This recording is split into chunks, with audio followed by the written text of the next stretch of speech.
मेरा नाम लप्पू है। आज मैं आपको एक कहानी सुनाने जा रहा हूँ। यह कहानी विष्णु जी के कछुआ अवतार के बारे में है। पुराने समय की बात है। देवताओं और राक्षसों में आपसी मतभेद के कारण शत्रुता बढ़ गई। आए दिन दोनों पक्षों में लड़ाई होती रहती थी। एक दिन राक्षसों के आक्रमण से सभी देवता भयभीत हो गए। वे भागते भागते ब्रह्मा जी के पास गए।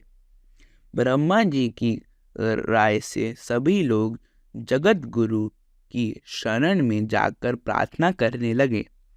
देवताओं की प्रार्थना से प्रसन्न होकर भगवान ने कहा, देवताओं, तुम लोग दानवराज बलि से प्रेम पूर्वक मिलो। उनको ही अपना नेता मानकर समुद्र मंथन की तैयारी करो। समुद्र मंथन के अंत में अमृत निकलेगा। उसे पीकर तुम लोग अमर हो जाओगे। यह कहकर भगवान अंतर्ध्यान हो गए। इसके बाद देवताओं ने बाली को नेता मानकर वसु की नाग को रस्सी और मंदराचल को मथानी बनाकर समुद्र मंथन शुरू किया। परंतु जैसे ही मंथन शुरू हुआ कि मंदराचल की ही समुद्र में डूबने लगा। सभी लोग परेशान हो गए। अंत में निराश होकर लोगों ने भगवान का सहारा लिया। भगवान तो सब जानते ही थे। उन्होंने हंसकर कहा, सब कार्यों के प्रारंभ में गणेश जी की पूजा के कार्य सिद्ध नहीं होता। यह सुनकर वे लोग गणेश जी की पूजा करने लगे। उधर गणेश जी की पूजा हो रही थी। इधर लीलाधारी भगवान ने कच्छप रूप धारण कर मंदराचल को अपनी पीठ पर उठा लिया। तत्पश्चात समुद्र मंथन शुरू हुआ। मथते मथते बहुत देर हो गई। अमृत न निकला। तब भगवान ने सहस्त्र बाहु होकर स्वयं ही दोनों तरफ से मथना प्रारंभ किया। उसी समय हलाहल विष निकला, जिसे पीकर भगवान शिव नीलकंठ कहलाए।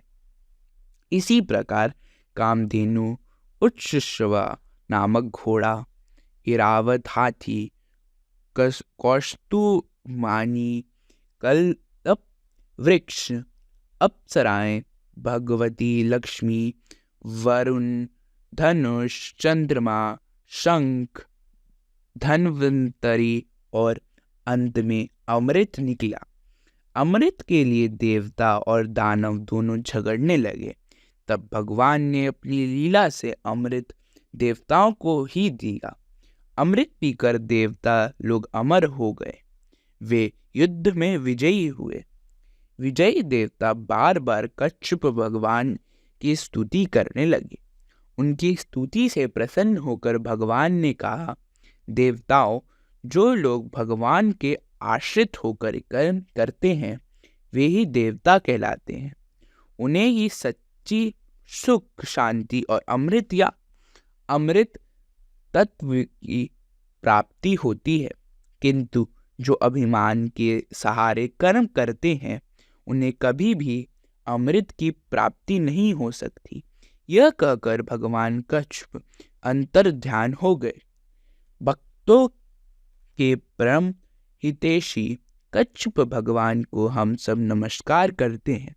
आज की कहानी यहीं खत्म होती है। तो मिलता हूँ आप सभी से अगली कहानी में। तब तक के लिए धन्यवाद।